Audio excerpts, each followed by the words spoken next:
Just a little bit on the informal settlement as well. Informal settlement communities are the highest risk of the COVID-19 pandemic because of the living conditions that the residents find themselves in, quite densely populated, but also there's lack of infrastructure, particularly if you are talking about the washing of hands or water and sanitation.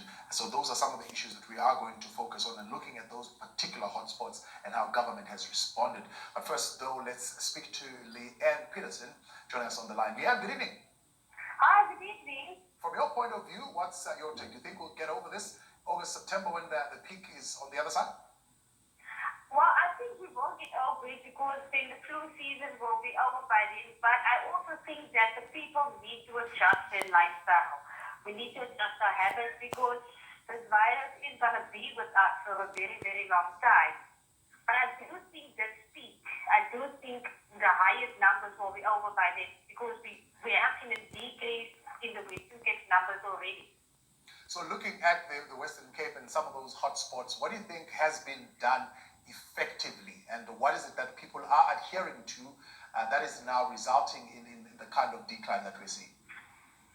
Well, what I have seen, and I can only speak for the Western Cape, is that we have done more testing, we have done more screening, and the people actually, well, the department, actually, the government, the provincial government has gone door to door. They've actually gone in the communities and screening the people because they focus on where the hotspot breaks out and then they focus on that area. All right. So for me, as I think that is working. All right, yeah, I appreciate your call this evening.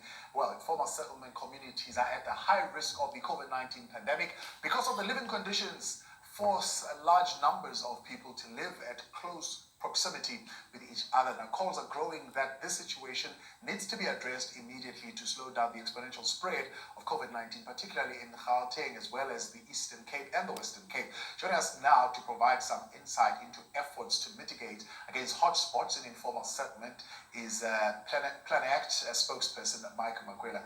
Mike, good evening, and thank you so much for your time. Plan Act, tell us a little bit about what that organization does.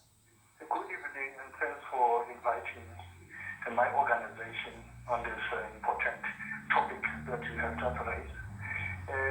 Planet is one of the CSOs that was established many years ago. It's actually 35 years old, and its work is about civic empowerment, making sure that the voices of communities is heard loud and clear by government and other stakeholders. That's who we are. Yeah. Now, the voice of the people in informal settlement, is it being heard? Is water available every time water is needed, for example?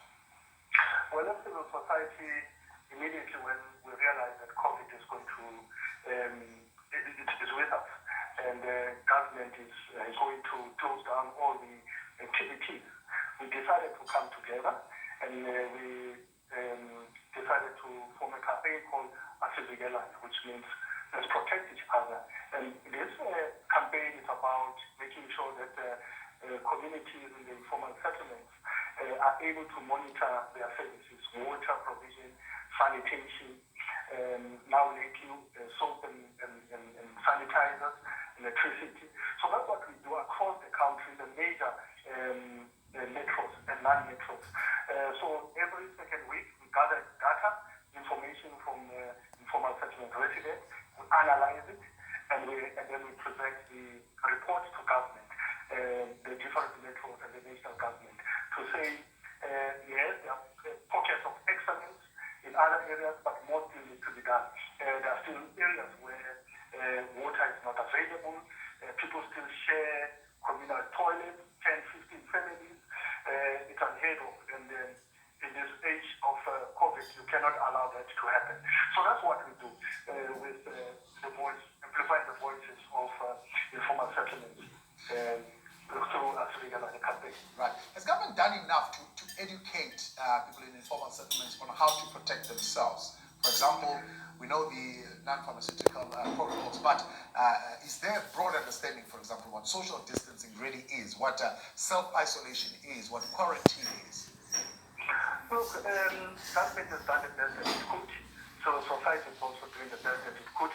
But can you imagine yourself living in an informal settlement, Kuala, Matotongeli, Tuvicho, and all those informal settlements, and you have to share a toilet, so where social distancing is at, you have to share one communal tap. So yes, there are pockets of excellence, but more still needs to be done.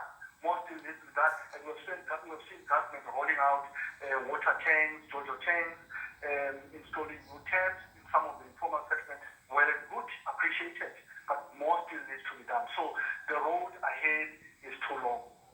The patrolling of law enforcement officers in the different areas, how have you found that? And particularly in informal settlement, what has the response been? Did it result in compliance? Well, I don't think people have to be changed around to do what they're supposed to do. Put a mask, wash your hands, protect yourself. I don't think you can bring in the whole army and all the police force. It doesn't work that way. And I support what the president said. It's all in our hands. We have to make sure that we do the best that we can, partner with government, civil society, private sector, in making sure that we deal with the scourge of COVID-19. So it's our responsibility, all of us.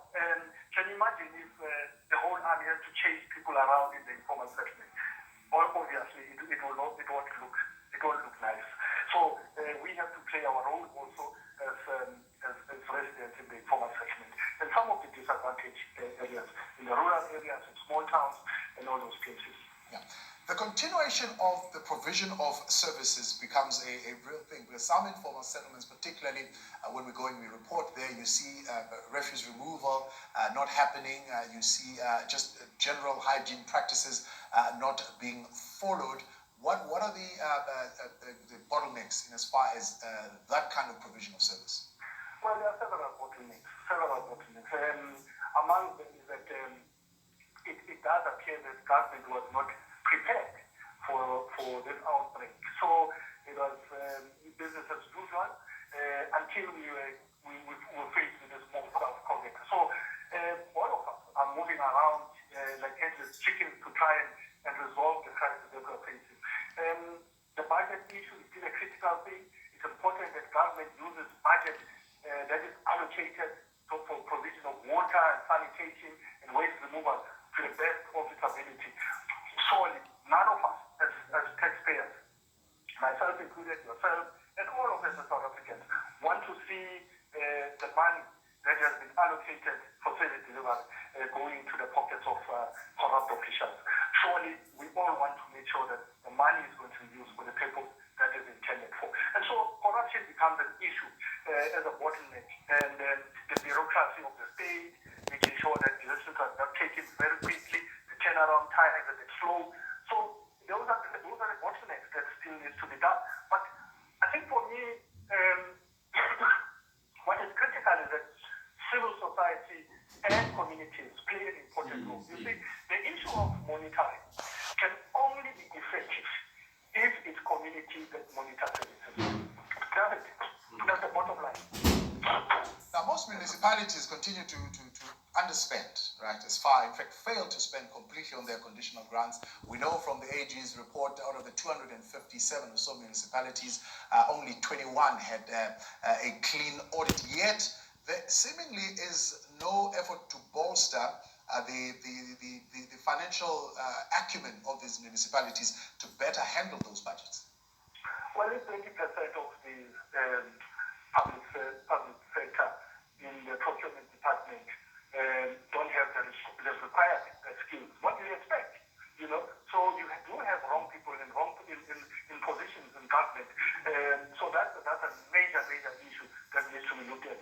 This issue of underspending is very worrisome, because when one looks at the variety of grants that are available in government, you wonder, we shouldn't be having informal settlements. We shouldn't be having backlogs on service delivery, because there are ample grants in government that are supposed to be used for infrastructure, for clinics, for roads, for water, for sanitation, and all those things.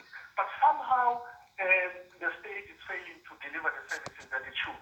And precisely because you have wrong people in wrong positions, and the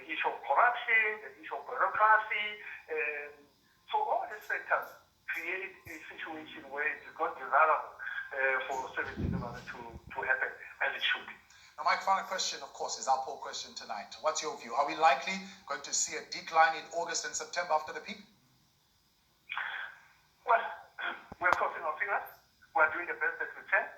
All of us as a country, we should put our shoulder on the wheel and make sure that we deal with this pandemic once and for all.